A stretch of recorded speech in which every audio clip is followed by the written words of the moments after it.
ሸገር ሼልፍ በሸገር 102.1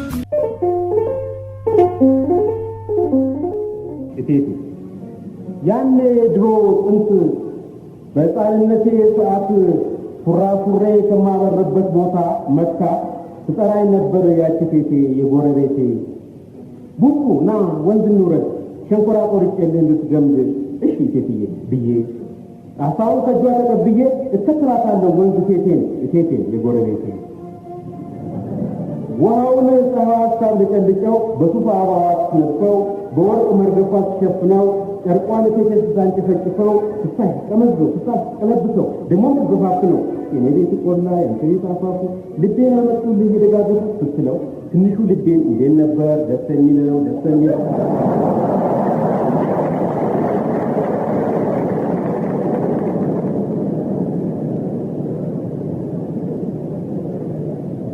ወዲያው አፍታም ሳትቆይ ቴቴ ጎረቤቴ ድረራራራ አድርጋ ልብሷን ዋዋ የሚል ጨርቋን ሳሩ ላይ ጉቶውም ላይ ምናምኑ ላይ ስለኛለች እኔን ትንሹን ቡጡን እኔን ውሃ ውስጥ መንቦራጭቀው ሲደሞ ተራይን እኔን ሳጠብገላይ አፋፋ ላይ ቁምልኝ መንገዱን ይልኝ ሰው አላምጣቱን ጠብቅልኝ እሺ ብዬ ወደ አፋፏ ዲጂዲ ወደ አፋፏ እሷን ፈታፈታ መቀነቷን ገልመጥ ዙሪያዋን ወለቅ ሽራባን ግልብ ግፍፍ ቀሚሷን ሙልጭልጭ ልብሷን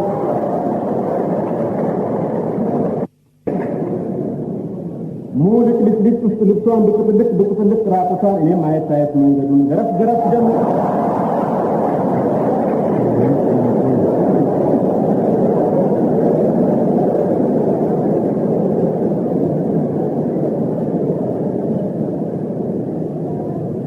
እኔም አየት መንገዱን ገረፍ ደግሞ ወንዙን ከትየርጣማን የምትንቦራጨቅበት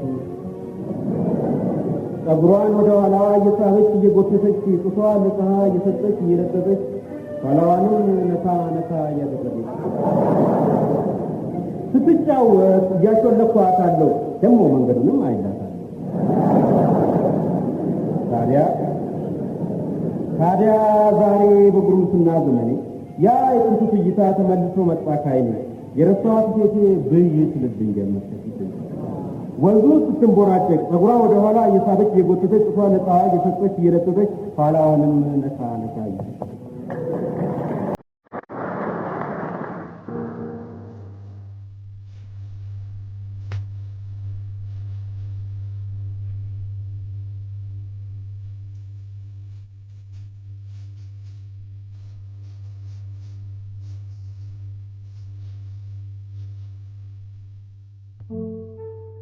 የሰማችሁት በሀገራችን የሥነ ጽሑፍ ምህዋር ውስጥ ታላቅ ብልጭታ ፈጥሮ ያለፈውን ተወርዋሪ ኮከብ ደበበ ሰይፉን ነበር። ደበበ ሰይፉ በሕይወት ሥጋ ከተለየን ሰሞኑን 25 ዓመቱ ነው። ሙት ዓመቱን ምክንያት በማድረግ በሸገር ሼልፍ ልናስበው አስበናል። ስለ ደበበ ሰይፉ ጓደኛውና ራሱም የሥነ ጽሑፍ ምሁር የነበረው መስፍን ሀብተ ማርያም በአንድ መጽሐፉ መግቢያ ላይ ያስነበበውን አበበ ባልቻ ያነብልናል።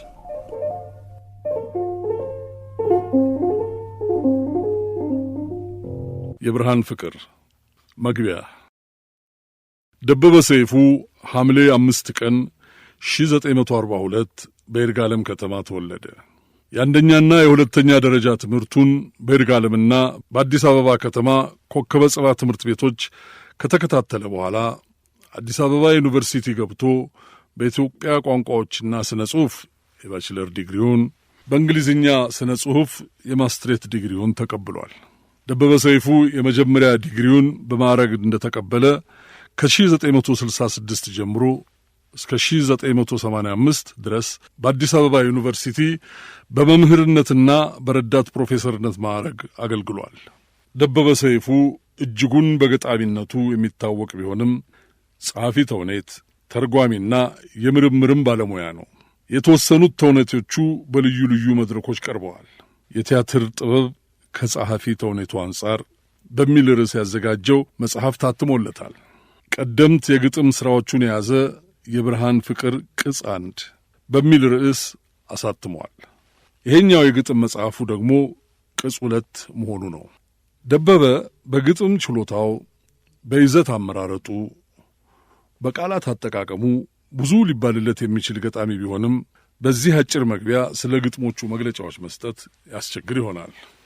ቢሆንም ደበበ ሰይፉ በርዕስ አመራረጡና በሚያስተላልፋቸው ልብ የሚነኩ መልእክቶች ብቻ ሳይሆን በስንኞቹ አወራረድ፣ በዜማና በቤት አመታቱ፣ በአጠቃላይ በውብ አቀራረቡ ተደራሲያንን የሚመስጥ ገጣሚ ነው።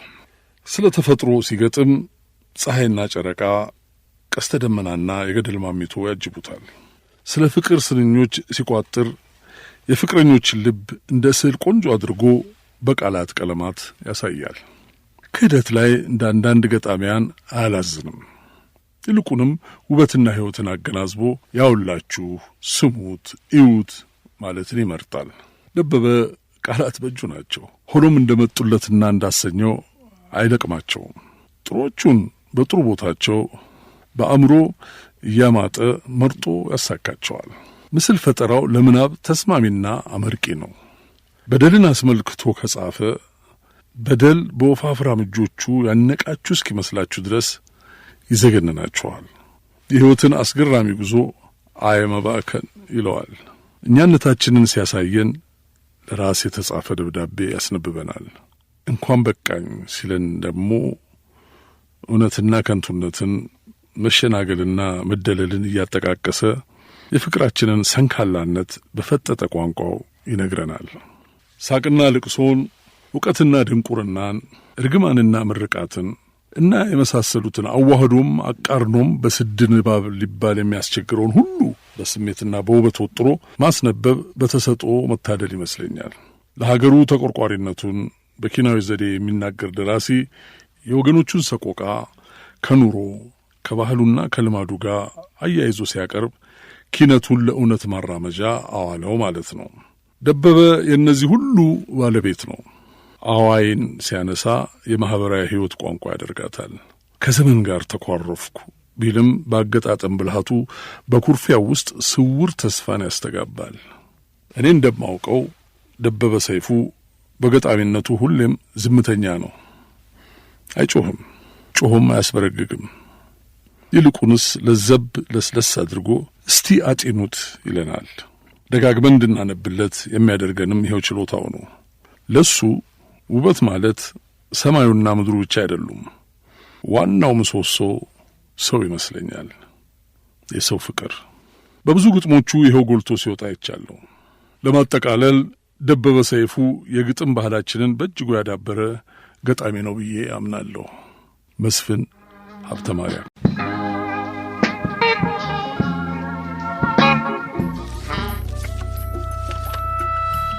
ደበበ ሰይፉ ገጣሚ ብቻ አልነበረም፣ የሥነ ጽሑፍ ተመራማሪና ሐያሲም ነበር።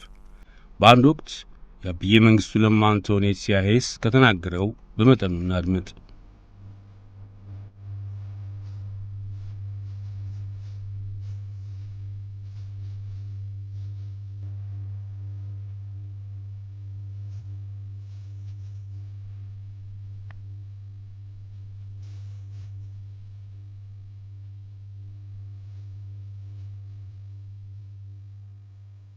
ይህ ኮሚክ ችሎታ ከባለቅኔው የሚጠይቀው አንድ አብይ ነገር አለ። ይኸውም ባልተደፈነፈነ ቀላል ግልጽ ቋንቋ መጻፍ መቻልን ነው። የግድ ስሜትን ወጥሮ መሳቅ ተጨንቆ አልሞ ከማልቀስ ይበልጥ ይከብዳል። በመሆኑም ጭፍን በመሆኑ ሳቢያ የአንባቢውን ስሜት ከሚያደብት መንገድ ባለቅኔው መራቅ አለበት። የመንግስቱን ብርቱ ኮሚክ ችሎታ እንደምናደንቀውም በዚህ ምክንያት ነው። ቋንቋው ግልጽ ነው፣ ቀላል ነው፣ ለዛለው፣ በድምሩም ውብ ነው። ስናነበው እንደማይጨንቀን ምን ማለታቸው ይሆን እያልን ግራ እንደማይገባን ሁሉ ሲጽፉትም የሚጨነቁበት አይመስልም፣ የሚጠበቡበት። የልቦና ብሩህነት በተሰማቸው ጊዜ ብቻ ነው የባለቅኔ ብዕራቸውን የሚያነሱት። ይህ የልቦና ብሩህነት እስከሚሰማቸው ድረስ ግን መንፈሳቸውን የሚያስጨንቁ አይደሉም፣ በደረቁ የሚጨምቁ። የመንግስቱ ለማ የሥነ ግጥም መጽሐፎቻቸው ሁሉ ቁንጮ የሆነው የግጥም ጉባኤ በ1950 ዓ.ም በሳይክሎስታይል ታትሞ ወጣ። ከ5 ዓመት በኋላም በ1955 ዓ.ም ላይ ባለቅኔው በዲፕሎማትነት ወደ ህንድ ከሄዱ በኋላ ህንደኬ በሚል አጠቃላይ ርዕስ የጻፏቸውን ግጥሞች ጨምሮ የግጥም ጉባኤ እንደ አዲስ በመኪና ታትሞ ወጣ። ይህ 55ቱ የግጥም ጉባኤ በ53 ዓመተ ምህረት እንደታተመው የአባቶች ጨዋታ ሁሉ 26 ግጥሞችን ይዟል። በ50ዎቹም ግጥሞቹን በአርዕስተ ይዘት በመከፋፈል የፍቅር፣ የጨዋታ፣ የሐሳብ፣ የተረት በማለት ከፍለው አስቀምጠውት ነበር። በአዲሱ እትም ውስጥ ግን ግጥሞቹ በተጠቀሱት አርዕስተ ይዘቶች ስር እንደተጻፉ ቢያወሱም ለየብቻ መድበው አላስቀመጧቸውም። የሆነ ሆኖ ስራዎቻቸውን ምንም እንኳን በእኒህ በተባሉት 4 አርዕስተ ይዘቶች ስር ቢያውሏቸውም በአጠቃላይ በመጽሐፋቸው ውስጥ ጎልቶ የሚታየው ርዕሰ ይዘት ፍቅር ነው። መጽሐፋቸውም ቢሆን የተበረከተው ፍቅርን ለምንም በምንም ለማይለውጡ ሁሉ ነው። መንግስቱ ለማ የአማርኛው ስነ ግጥም ይዘውት ከነበሩት አርዕስተ ይዘቶች ወጣ ብለው እንዲህ ለየት ባሉ አርዕስተ ይዘቶች ስራቸውን ከማዳበራቸው ሌላ በስንኝ አደራደር ወጥ መንገድ ተከትለው የምናየው በዚሁ የግጥም ጉባኤ መጽሐፋቸው ውስጥ ነው። ይህም የአማርኛን ስነ ግጥም ለዘመናት ቀፍዶ ይዞት የነበረውን የስንኝ አደራደር ባህል እሰይ እንደሚያሰኝ መስበር ሊቆጠር የሚገባውና ባለቅኔውንም በድፍረታቸው የሚያስመሰግናቸው ቁም ነገር ነው። ማን ያውቃል እንዳለው ለቋጥኝስ ቋንቋ ዛፍ ለሚቆረጥ ዛፍ እንዳይቆም ጠበቃ ማን ያውቃል የመስቀል ወፍና የአደይ አበባ ቀጠሮ እንዳላቸው መስከረም ሲጠባ ማን ያውቃል ሕይወት ከተሰኘው ግጥማቸው የተወሰደ ማን ያውቃል የወልቤቱ ሐረግ መነሻ ንዑስ ሐረግ ነው። ይህ ንዑስ ሐረግ ለብቻው አንድ መስመር መያዙ ያለ ምክንያት አይደለም። ባለቅኔው የሐሳባቸውን ቡጥ ያሰፈሩበት ሌሎቹ መስመሮች ቆም ብለው የሚያውጠነጥኑበት የሚተክዙበት በመሆኑ ነው። ስለሆነም በመጀመሪያው ስንኝ ውስጥ የምናገኘው ማን ያውቃል የሚለው ሐረግና ይህ ለብቻው የቆመው በይዘት ባይሆን በቁብ ሲግኒፊካንስ ይለያያሉ። በንባብ ጊዜም ቢሆን ሁለቱም የሚነበቡበት ፍጥነትና ስልት አንድ አይደለም። ስለሆነም መንግስቱ በዚህ የስንኞች ወይም የመስመሮች አደራደር ላይ ባመጡት ለውጥ ሰበብ የአማርኛ ስነ ግጥም አነባበብም በመጠኑም ቢሆን እንደቀየሩት መገንዘብ ይቻላል።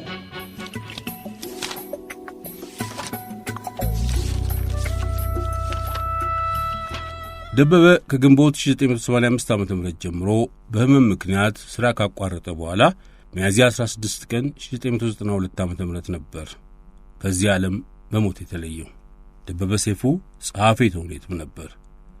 ከጻፋቸው ተውኔቶች መካከል እናትና ልጅ፣ እነሷና እነሱ፣ ሳይቋጠር ሲተረተር፣ የሕፃን ሽማግሌ፣ ከባህር የወጣ ዓሣና የመሳሰሉት ሲገኙበት ከትርጉም ሥራዎቹ ደግሞ ጋሊሊዮ ጋሊሌ፣ ማክቤዝ፣ እድምተኞቹና ክፍተት ይገኙባቸዋል።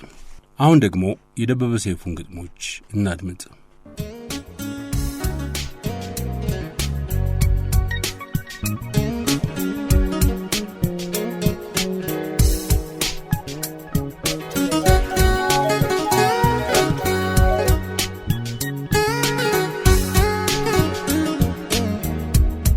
ዛሬን እንኳን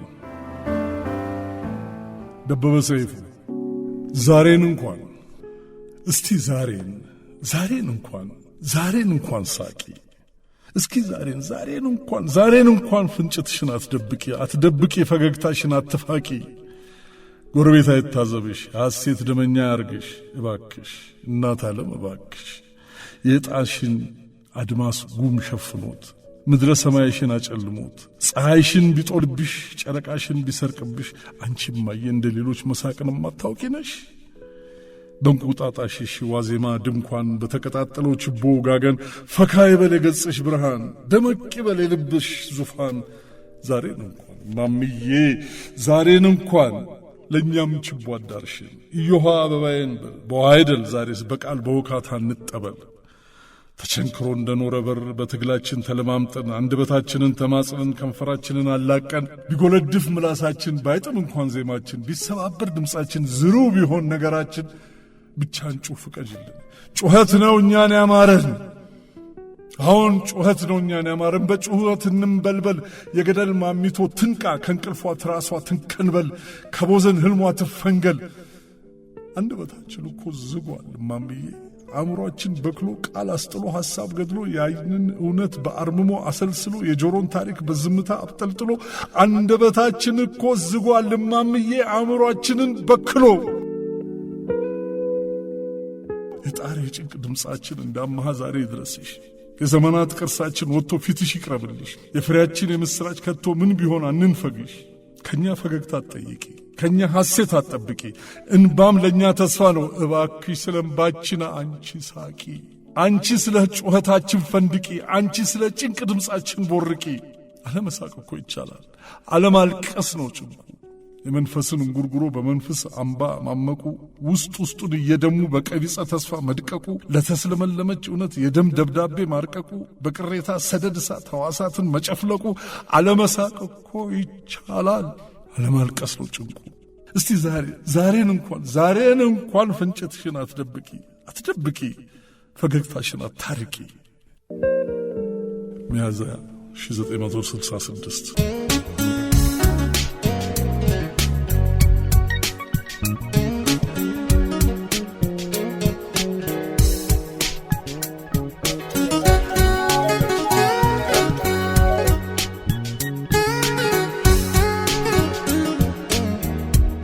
በተረት ላሰላስል። ደበበ ሰይፉ። በተረት ላሰላስል። መሬትና ጥንቸል ማኅበር ገቡና ጽዋ ተጣጡና፣ ያው እንደዛው ማለት ያጋጣሚ አይደለም፣ የተፈጥሮ ባህል፣ የታሪክ ዘይቤ አለው። አንድ ቋንቋ አለው፣ አንድ መላ። አንተና ልደትክን አንተና አገርን በማይረግብ ገመድ በአንድ ላይ የቋጨ ከአጸደ ዘመን ከቦታ ከለላ በደም ቃል ኪዳኑ በአንድ ያስተሳሰረ በማይታዩ እጆች ባልተሰማ ማላ እና መሬትና ጥንቸል ማኅበር ገቡና ጽዋ አጣጡና፣ መሬት የፈንታዋን ስትከፍል በጽሞና፣ ያው እንደዛው ማለት የአገርን ሕይወት የብዙሃን ሕይወት ወዝደምና ቅስሙ ብርታቱ ድካሙ ተስፋውና ሕልሙ ከንቡጥ ወደ አበባ ከአበባ እስከ ፍሬ ለምልመ ለማየት በክንዶችህ ብርታት በአእምሮህ ንቃት በሕሊናህ ጥራት ጸንተ ለመመልከት ዘንሟል በዘመናት ወርዷል እንደ ጀማ ፈሷል እንደ ጅረት እና መሬትና ጥንቸል ማኅበር ገቡና ጽዋ ተጣጡና፣ መሬት የፈንታዋን ስትከፍል በጽሞና እብስ አለች ጥንቸል መክፈል ጠላችና።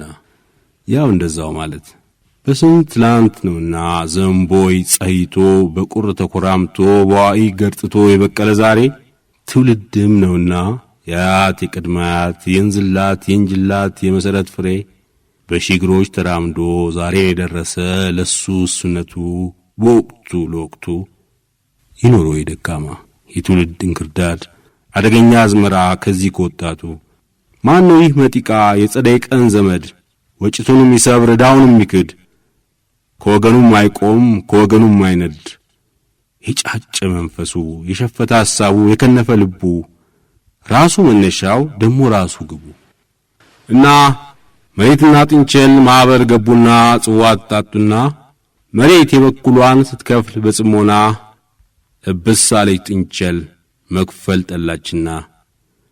ግና ምን ይሆናል ብትሮጠው ጋራውን ተሻግራ ሜዳውን አቋርጣ አልቻለችም ከቶ ከዳዋ ልትድን ከመሬት አምልጣ።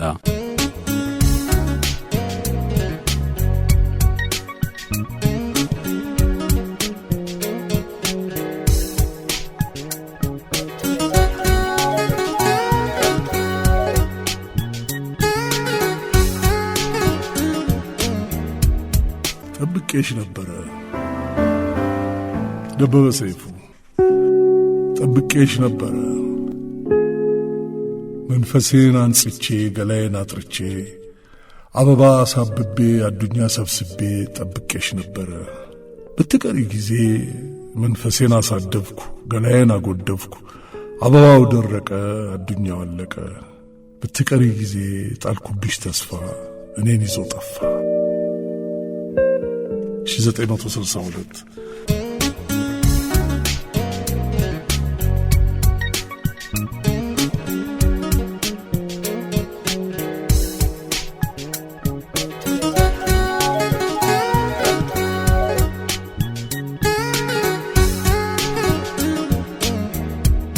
ጉልበቴ በርታ በርታ ደበበ ሰይፉ። ጉልበቴ በርታ በርታ እስቲ በሉ ጉልበቴ በርታ በርታ በሉ በዛሬ ጻማችን ይታየን ስዕሉ የነጋችን ድሉ። ምጻተኛ ሥጋ የራቦ መንፈስ የተቆረጠ አንጀት አጎዳ ምላስ የደካከማይን የወየበ ጥርስ ይታደስ ይለምልም የአካላችን ዳሱ በዛሬው ወዛችን ነገን ለመካሱ። ቢያንዘፈዝፈንም ክብደቱ የመስቀሉ ቢጠይምብንም ዛሬያችን ጸዳሉ ቢያንገዳግደንም የህላዊ ትግሉ ለእምነታችን እምነት ለተስፋችን ተስፋ ከኛ ዘንድ አይመንን ከኛ ዘንድ አይጥፋ። ተራራው ኮረብታው ሰማይና ምድሩ መስኩ መልካው ወንዙ ሸለቆና ዱሩ ደኑ ጉራንጉሩ ባህሩ ቆንጥሩ ለአህዩ እንዳይገፈፍ እንዳይማስል መክኖ ወዛችን ደማችን ይታደገው ፈጥኖ። በመጋዝ በወስፌ በመንሽ በዋግንቦ እጃችን ተፍታቶ ጠንክሮና ደልቦ ዋልጌነት ከድሟችን ስፍራቶ ተጣቦ ማየት እንችላለን ዛሬን ነገን ጠርቦ። አንክዳ እንጂ እኛ ተበዳዩንኛ ተፋጥነው ይመጣሉ ዓለምና አዱኛ። 1967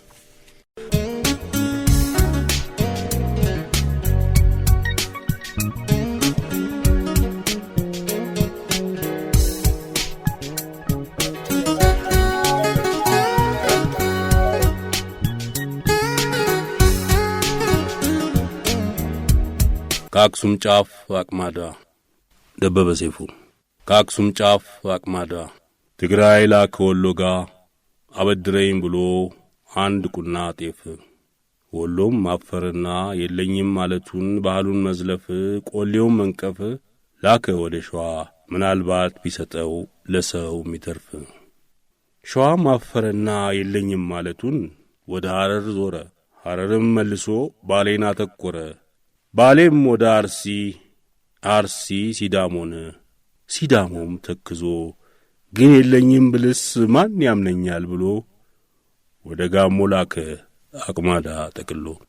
ጋሞን ብርድ መታው ሐዘን ገባውና የራሱን ምንዳቤ የግል ስቅየቱን ችሎት በጥሞና በጋቢ ጀቡኖ የልቡን ጠባሳ ሲኖር እንደደና ዛሬ የወንድሙን የርዳኛ ቤቱታ መስማት አልቻለና አውጥቶና ወርዶ ላከ ወደ ከፋ እጅግ አስተዛዝኖ።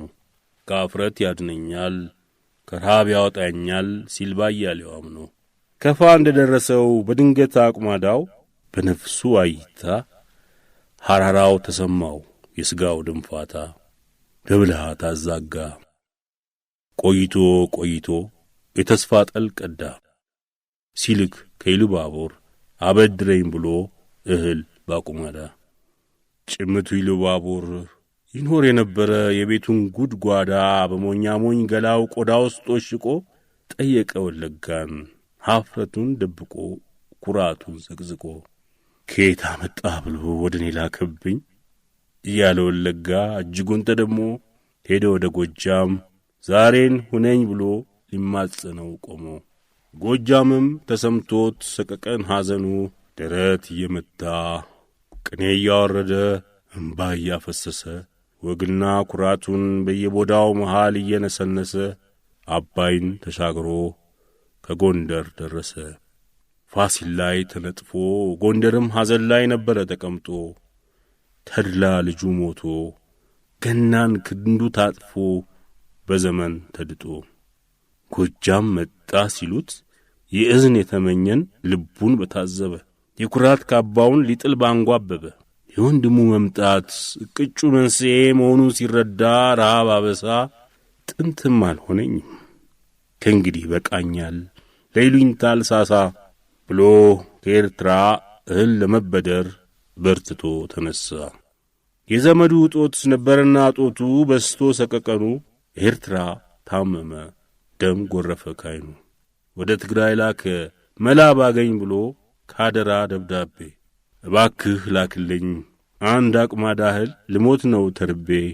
ትግራይ አስተውሎ አቅማዳው የራሱ መሆኑን ለይቶ ረሃብ ጣቸው የሁሉ ወንድሞቹ መሆኑን አካቶ ሐዘኑ አነቀው ትንፋሹ መረረው ትካዝ ሆዱ ገብቶ። እኔና ወንድሞቼ አለ በለዘብታ ለራሱ እንዲያወራ የራሱን ስሞታ።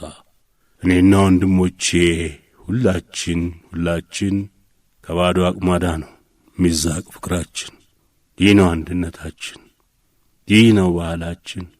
ዘመን ማዛጋቱ በያንደበታችን ለኋላ ትውልዶች ተረት እንዳይመስል ይበካይ ሮሮ ይህ ጠብ ስብዕና ይህ ስቁ ያምሮ እንዳኖረ ያሻኛል ይህን አቁማዳ ከፍ ካለ ስፍራ መጥቆ እንደ ባንዲራ ምንም ባዶ ቢሆን በውስጡ አይጠፋና የታሪክ አዝመራ ይህንን ተናግሮ ከአክሱም ሐውልት ዘንድ ትግራይ ተጠግቶ አንዴ እየጸለየ አንዴ እየዘመረ ያለ መጠን ተግቶ ጫፉ ላይ ሰቀለው ያን አቁማዳ አውጥቶ።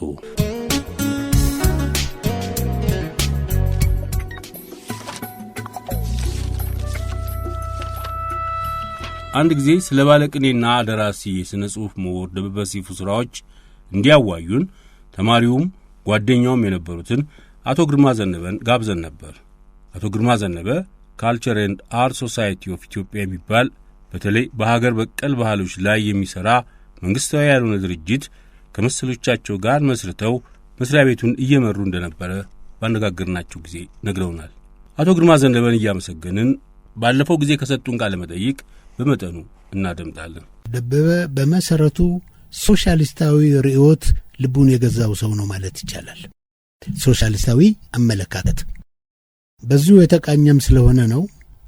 ምንም እንኳን ጥበብ ማንኛውንም አይነት የሰው ልጅ ተፈጥሮ መስተጋብር የሚመለከታቸው ሁሉ ጉዳዩ ማድረጓ ባይቀርም አብዝቶ የማህበረሰቡን ኑሮና የሰዎችን ሕይወት ወደ መመርመሩ ያደላል።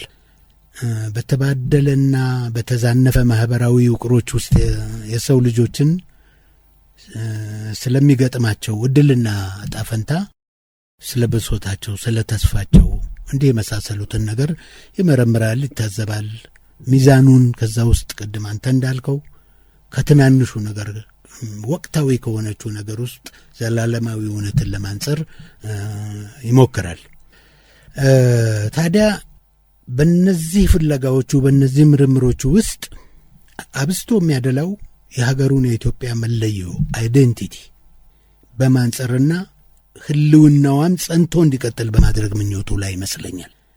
እና እነዚህን እውነት እንዲሆኑለት የሀገሩ ህልውና እንዲቀጥል የኢትዮጵያዊነት ሰብዕና ወይም አይዴንቲቲ ያመለዮ እንዲቀጥል በቋሚ አምድ ላይ እንዲሰፍር ለማድረግ ሳንካ ናቸው የሚሏቸውን ነገሮች ላይ ተመላልሷል። በጣም ከነዚህ ጉልህ የሆኑት የሚመስለኝ ዘመነኛው ኢትዮጵያዊነት፣ ዘመናዊ ኢትዮጵያዊ ስንል 1950ዎቹ ወዲህ የተፈጠረ ዘመናዊነት ማለት ምን ማለት ነው የሚለው ነገር እና ከኢትዮጵያዊነት የተነጠለ መሆኑ ያንን መነጠል አስመሳይና ባዕድ ወረር መሆኑን እዚህ ላይ አብዝቶ ብዙ ግጥሞች ገጥሟል እየደጋገመ ለሌላ ጉዳይ ዋናውን አጀንዳ ይሄ ባይሆን እንኳን ዋናው ጭብጡ ይሄ ባይሆን እንኳን በመሃሉ በሌሎች ግጥሞች ውስጥም ከሚያነሳቸው ደጋግሞ ከሚያስባቸው ሐሳቦች አንዱ ድንቄም ኢትዮጵያዊ የሚል ይመስለኛል። ኢትዮጵያዊነትን እየጣልን ነው የሚል ቁጭት ያለው ይመስለኛልና እዛ ላይ ብዙ ሂስ ሰጥቷል። በዛው መጠን ከባህላችንም ደግሞ ሊያደናቅፉን ወደ ኋላ ሊያስቀሩን የሚችሉትን ሁለቱንም ጽንፍ ነው የሚዋጋው። በዚህ በኩል ደግሞ ወደ ኋላ አስራው ያስቀሩንን ያባተ ልጅ እንደሱ አይነቶችንም እንደሱም አሉ። እና ሌላው ደግሞ የሰው ልጅ ከሰብአዊ ሚዛኑ ከሰብአዊ ፍጡርነት ሚዛኑ ያጎደለ መሆኑ እጅጉን ይቆጠቁጠው ነበርና አንዱ ሁሉ ጊዜ የሚተቸው የሰው ልጅ ሶሻል የሆነው ማህበራዊ ልዕልናውን ትቶ እንስሳዊ እንደውም ከእንስሳ የሚያነሰ የሆነበት ነገር ብዙ ጊዜ ስለሚቆጨው ነው ስለሚያስጨንቀው በእነዚህ መሰል ጉዳዮችም ላይ በርካታ ግጥሞች አቅርቧል። ሌላው የህብረተሰብን በጥቅሉ የነበረ ቀውስ፣ የአገሩን ጉዳት፣ የህዝቡን ጉስቁልና ትልልቅ ኤፒክ የሚባሉ ግጥሞችን ጽፎባቸዋል። ለምሳሌ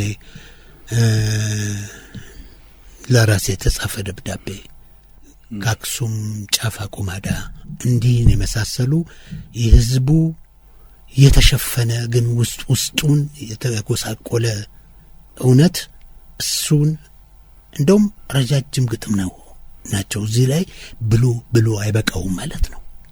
ብዙ ጊዜ አብዛኛውን ጊዜ የደበበ ግጥሞች አጫጭር ናቸው እና እንደዚህ አይነት አጀንዳዎች ግን ሲይዝ ብሎ ተናግሮ አይበቃውም። የሚስለው ስዕል ደግሞ በጣም የሚደንቅ ነው።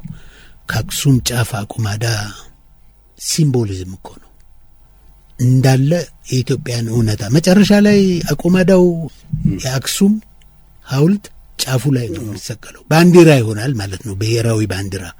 የልመና ስልቻ ብሔራዊ ባንዲራችን ይሆናልና የሚፈጥረው ምስል እጅግ በጣም የሚደንቅ በጣም ድንቅ ሐሳብ ነው። ሌላው አብዝቶ የተመላለሰባቸው ደበበ ሐሳዊ ምሁራኖችን ነው፣ ባለጊዜዎችን፣ ጊዜያዊ ጥቅም አሳዳጆችን፣ የነዚህን አይነት ሰዎችን ከንቱነት ገልጾ ማሳየት ላይ ነው። እንደ ጥሬ ጨው አይነት ሶሻሊስታዊ ነፍስና ነፋስ የተንጸባረቀባቸው ግጥሞችም አሉት። ለምሳሌ እንደ በስሙ ሰየማት፣ መስከረም፣ ራሱ ቋጥኙ፣ አብዮታዊ የሆነ የሮያል ሲስተሙን መፍረስ እንደዚህ የሚያሳይባቸው ግጥሞች ነበሩትና ስለ ውስጣዊ ባህሪያት ካነሳው ዘንዳ ሁለት ባህሪያትን መጠቆም እፈልጋለሁ። አንደኛው ግጥሞቹ አብዝቶ ከስሜት ይልቅ ለአይምሮ የሚደርሱ መሆናቸው። በአንድ ቃል ምናልባት በአማርኛ ለመግለጽ ተቸግሬ ነው። ራሽናሊቲ። እንደምታውቀው የጥበብ ስራዎች አብዛኛውን ኢሞሽን ሎድድ ናቸው። በስሜት ሞልተውህ እንድትጋልብ የሚጋብዙ ናቸው። የደበበ ግጥሞች ግን እንደዛ አይነት አይደሉም። ይበልጡኑ በፐርሰንት ገለጽልኝ ካልከኝ 80 እጁ ያህል ከመቶ ለአይምሮ የሚልካቸው ናቸው የሚበሱት፣ ለምርምር የሚዳርጉህ እንደገና መልሰ እንድታጠናቸው የሚያደርጉና የአይምሮ የቤት ስራዎች ናቸው የደበበ ግጥሞች። አንዱ ባህሪው ይሄ ነው። እስቲ ለምሳሌ ወፊቱን እናንብብ። ገጽ 25 ላይ ወፊቱ የህዋውን መንገድ እንዳሻሽ ስታዢ፣ ሳትገጪ በግብር ስትያዢ፣ ተራራ ጫፍ ሆነሽ ተራራ ስታይ፣ አድማስ ሳይወስንሽ የትም የትዘይ፣ እረ ምን መለሰሽ ወደ ኋላ ያዘሽ፣ መሸት ከማለቱ ያደነቃቀፈሽ፣ ወፊቱ በሌሊት ምን ይሆን ታስቢ፣ እኔኑ መሰልሽኝ ጎጆሽ ስትገቢ ይላል። ይሄ ብለው ወፍ ስታይ ሕፃን ልጅ እንኳን ምን መሆን ትፈልጋለሁ ካልኩ እንደ ወፍ መብረር። ምክንያቱም እንቀናለን በወፍ ነጻነት፣ ምንም ሐሳብ የሌለባት፣ የፈለገ ድንበር የማይገታት፣ መንግስት ግብር የማያስከፍላት፣ እንደፈለገች የትም የምትናኝ ያንን የመሰለ አብሶሉት ፍሪደም። ለካ ግን አይደለም። እቤቷ ስትገባ ማታ እኔኑ መሰልሽኝ ጎጆሽ ስትገቢ። ስለዚህ የራሷ የህይወት ነገር የህይወት እጅ ነጻ የሚመስሉትን ፍጹም ነጻ የሚመስሉትን ሁሉ እኩል እንዴት እንደሚጨብጥን ሁሉ እኩል እንዴት እንደሚያዳሽቅ የሚያሳይ ነገር ነው። ይህን ማለቴ ነው። የሆነ ግጥም ይሰጥህና እየቆየ እንድታስብበት የሚያደርግ ሐሳብ የሚያስተላልፉ ግጥሞች ናቸው። ሌላው ባህሪው ለወቅታዊ ክስተት ሳይሆን ለኩለንታዊ ምንነት ፍለጋ ነው። ይሄ ደግሞ ዩኒቨርሳሊቲ ነው። ቅድም አንተ አንስተኸዋል፣ በደንብ በጥሩ ሁኔታ ገልጸዋል። ወቅታዊ ኢንሲደንስ አንድ ትንሽ ድርጊት የሰዎች ግጭት ሊሆን ይችላል፣ መለስተኛ የሰዎች ጸብ ሁሉ አይነት ነገር ሊሆን ይችላል። እንዴት ያንን አንጥሮ ዲያሌክቲካዊ በሆነ መንገድ መርምሮ የዘላለማዊ እውነት እንደሆነ መልካችን ህይወታችን ያንን እንደሚመስል የሚተረጉም ያ አይነት አቅም አለው። ከአንድ ፓርቲኩላር ኢንሲደንስ ይልቅ ወደ ዩኒቨርሳሊቲ ማድላቱ ከላኛውም ጋር ቅድም ካልኩ ራሽናሊቲ ካልኩ ጋርም አብሮ ከዛ ጋር የሚሰናሰል ነው። ይሄ እንዲህ ቀላል ስራ አይደለም። አእምሮ የሚበረብር ጥልቅ እይታን የሚሻ ከባድ ልፋት ያለበት የአእምሮ ስራ ነው። በአንዲት ትንሽ ነገር ላይ ለዘላለም መቆዘም ማለት ነው። አንዷን ነጥብ ይዘህ መርቀቅ ማለት ነው። ትንሿን ነጥብ ትንሽ እንዳልሆነች በብዙ አቅጣጫ መርምረ ከፍ ማድረግ ነው። ስለዚህ ከፍተኛ የአእምሮ ልፋት የሚፈልግ ስራ ነውና የደበበ ግጥሞች ይህ አይነት ባህሪ ስላላቸው ደበበ እንደ ገጣሚ ዝም ብሎ ወፈፍ ያለ በስሜት ወጀብ የሚጋልብ ግጥሞችን ሳይሆን የሚያመጣው ምርምር የሚያደርጉ ዘላለማዊ እውነትን የሚከስቱ አይነቶችን ግጥሞችን ነው። ይህ ማለት ግን ለግጥም ስሜታዊነት አይጨነቅም ማለት ግን አይደለም። የደበበ ግጥሞች ዝርው ናቸው፣ ሜትር የላቸውም። እንደዚህ ስንል ስላቃተው አይደለም፣ ስለሚመራመር ነው። ልክ ጸጋዬ ገብረ መድኅን ያደርግ እንደነበረው በሆይ በሉ ቤት መደበኛ ቤት ጠፍቷቸው አይደለም፣ ከእውቀት በኋላ የሚመጣ ልዩ ምርምር ነው። ይሄ ምንድነው? አንዳንድ ሰዎች ሲሳሳቱ ያለው ይሄን ንግግርህን ዝም ብለህ ባጭር በመቀስ መቁረጥና ያው ግጥም ይሆናል ማለት ነው። መጨረሻውን ቱቱ ዱዱ ታረጋለህ፣ ሮሮ ታረጋለህ አይነት ነገር ነው። ኖ የነ ደበበ አይነት ግጥም ለየት ያለ የሜትር አካሄድ ሲካሄድም በብዙ ሙከራና ፍተሻ በምርምር የደረሰባቸው ናቸው ለማለት ነውና ቀላል ነገር አይደለም ለማለት ፈልጌ ነው። ደበበ እጅግ አጥልቆ መርማሪ እንደመሆኑን እንዳነሳ ሁሉ የሚመታው ጉዳይ አነጣጥሮ ሲመታ ቀላል ሰው አይደለም፣ ቀላል ገጣሚ አይደለም፣ አልሞ ተኳሽ ነው። ያችን አንዲት ነጥብ እንዴት አድርጎ እንደሚመታት በጣም የሚደንቅ ነገር ነው። አንዳንዴ ለማስረዳት ያው የእኛንም አቅም የሚፈልግ ስለሆነ ማለቴ ነው። የሚፈልገውን ነገር ለመምታት ለኮፍ አድርገው ግንባር ነው የሚመታው በቃ። እና ዲያሌክቲካሊ ስህተት ሳንካ አታገኝበትም እንዴት እንደሚመታ እና በጣም እና እያገላበጠ የሚያሸው ለዚህ ሳይሆን አይቀርም እና ሱባኤም የሚገባው ለዚህ ሳይሆን አይቀርም። ከብዙ አቅጣጫ አእምሮን ሰብስቦ አንድ ቦታ ቆዝሞ ረጅም ሰዓት አስቦበት ነው እንጂ ኦቨርናይት እንደው ማታውኑ ሸጥ አድርጎ የሚያወጣው ነገር አልነበረም ማለቴ ነው። ሌላው የሚገርመኝ ነገር ከዩኒቨርሳሊቲው ጋር የተያያዘ ነገር ነው። ያኔ ሳነበው ያኔውን እውነት፣ ዛሬ ሳነበው የዛሬውን እውነት ልክ እንደ ጆርጅ ኦርዌል አኒማል ፋርም ያለ ነገር ነው። በጣም ይገርመኛል። ዘላለማዊነት አለ። ዘላለማዊነቱንም የምታየው በዚህ ውስጥ ነው። ትዝብቶቹም ሆነ ሂሶቹ ዛሬም ወደፊትም እውነት ናቸው ብዬ ነው ማስበው። ልክ እዝራ አብደላ ብርሃኑ ገበየሁን ጠቅሶ እንደሚለው ባነበው ይሻላል። ጽሁፉ የብርሃኑ ገበየሁ ቢሆንም እሱን ጠቅሶ የሚለው ነገር አለው። ምን ይላል? የደበበ ገጣሚነት ከህዝባዊነት መንፈስ ይመነጫልና ብዙ ጊዜ ታላላቅ የአገራዊ ጉዳዮች ኪነ ጥበባዊ ቅርጽን ሳይበድል ኪናዊ ውበትን ሳያሻሽር ጎልተው እንዲታዩ ማድረጉ ይልና ከአንድ ዘመኑ እውነት ውስጥ ዘላለማዊ እውነትን ማርቀቁ ነው ይላል። በጣም ድንቅ አባባል ነው ይሄ። ሁሉ ጊዜ ያው ነው፣ ያኔም ሳየው ትክክል ነው፣ ዛሬም ሳየው ትክክል ነው ያልኩትን ለማስረጃ እንዲሆንልኝ እንዴት ሲምፕል በሆነ መንገድ ትልቅ ሐሳብ፣ ዘላለማዊ ሐሳብ እንደሚያቀርብ በደል የሚለውን ግጥም ብናነብ ደስ ይለኛል። በደል ይላል፣ ዝናብ ቢኖር በእጃችሁ ምን ያደርጋል? ከፈለክ ዝናብ የሚለውን ገንዘብ ቢኖር በእጃችሁ ብለህ ተካው፣ ሀብት ጸጋ ቢኖር ብለህ ተካው። እንደገና ልጀምረው። ዝናብ ቢኖር በእጃችሁ ምን ያደርጋል? አንዲት ጠብታ ሞታችሁ፣ አንድ ብር ሞታችሁ ነው። አዘመራችሁን ወፍ አይቀምሰው፣ የለማኛ ቁፋዳ አያውቀው። እንደ ሌላው አንድ አፍ ሲፈጥርላችሁ አይደል የበደላችሁ? ያዘመራችሁትን እንዳትበሉ የጉሮራችሁ ጥበቱ፣ ያላችሁን እንዳታድሉ የእጃችሁ እጥረቱ። ከዚህ በላይ ዘላለማዊነት አለ እንዴ? ሁሌም እውነት የሆነ ነገር እና በጣም ያስደንቀኛል እንዴት እንደሚያስበው። የደበበን አጠልቆ መርማሪነት በግጥሞቹ ድርብነትም ጭምር ታየዋል። ዳብል ሌየር ያበጣል። አንዱ ግጥም ውስጥ ድራቢ ንጣፍ ያበጃል። ምናልባት ከግዕዝ ቅኔ የወሰደውም ከዛ አዳብት ያደረገውም ችሎታ ሊሆን ይችላል። ለምሳሌ ሽር በይበት ሸርን እናንብብ። ገጽ 60 ላይ ይገኛል። ሽር በይበት ሽር ይላል፣ ስህተት ነው። ሽር በይበት ሸር ነው መሆን የነበረበት። ሽርና ሸር አንድም ሁለትም ናቸው።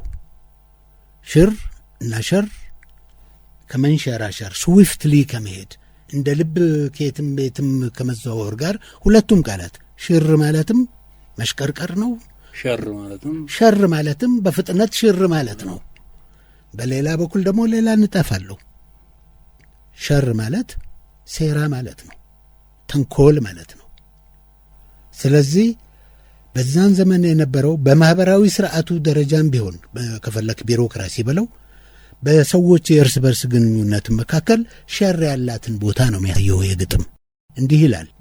ሽር በይበት ሸር፣ ሽር በይበት ሸር፣ በየአውራው ጎዳና፣ በየኮሪደሩ፣ በየቢሮ ካዝና፣ በየስርጓጉጡ፣ በየስርጣ ስርጡ፣ በየጉጣጉጡ፣ በማጡ በድጡ፣ ሽር በይበት ሸር፣ ሽር በይበት ሸር፣ ከጓዳ አደባባይ ከታህት እስከ ላይ፣ በዝንት ዓለም ፍና በለሆሳስ ዳና። ፍኖት ከሚለው ጋር ነው የሚያዘው ፍና። ዳናም ያው ኮቴ እንደማለት ነው። በዝንት ዓለም ፍና በለሆሳስ ዳና፣ በባህል ዳዋ ኔጋቲቭ ኢሜጅ ነው። በባህል ዳዋ ውስጥ በፍጡር ገበና፣ ሽር በይበት ሸር፣ ያንቺን እግሮች የሚያስር ሰንሰለት ካቴና፣ የቀጠቀጠ ጣት የፈጠረ ህሊና፣ ቢሹት ቢሹት ቢሹት ይኸው እስከ ዛሬ አልተገኘምና።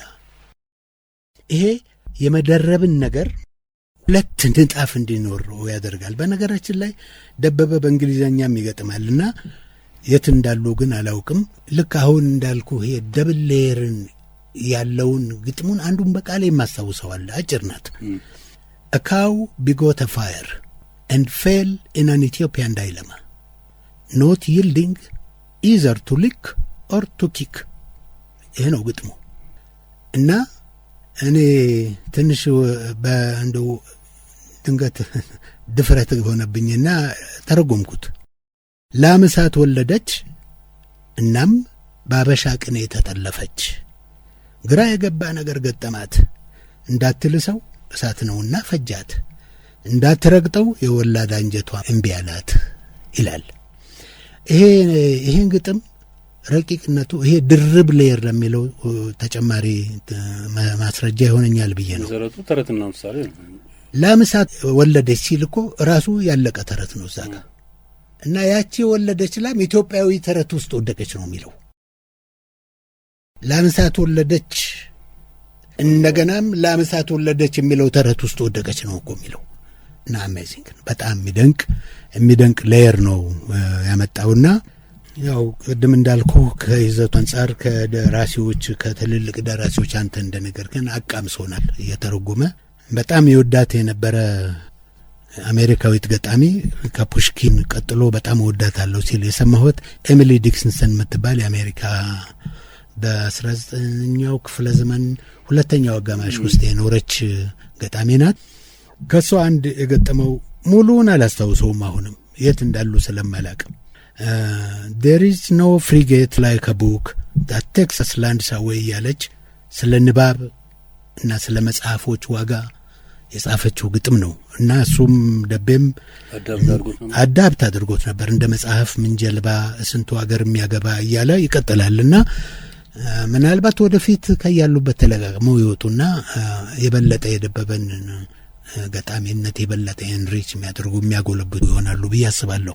በአጠቃላይ ደቤ በሌሎች ዘርፎች የሰራቸው እንደተጠበቁ ሆነው በኢትዮጵያ የስነ ግጥም ሀብትና ቅርስ ውስጥ ጉልህና ደማቅ የሆነ አሻራ ትቶ ያለፈ ታላቅ ባለቅኔ ነው ማለት እችላለሁ።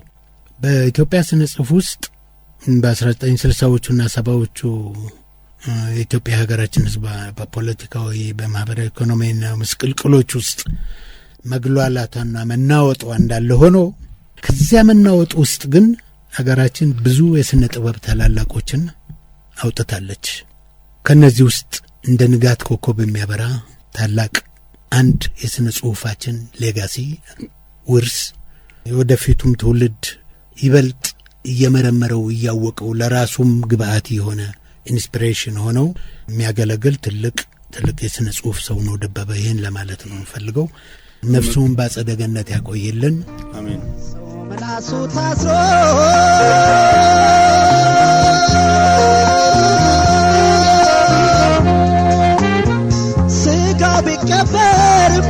ነበር ሸገር ሼልፍ በሸገር 102.1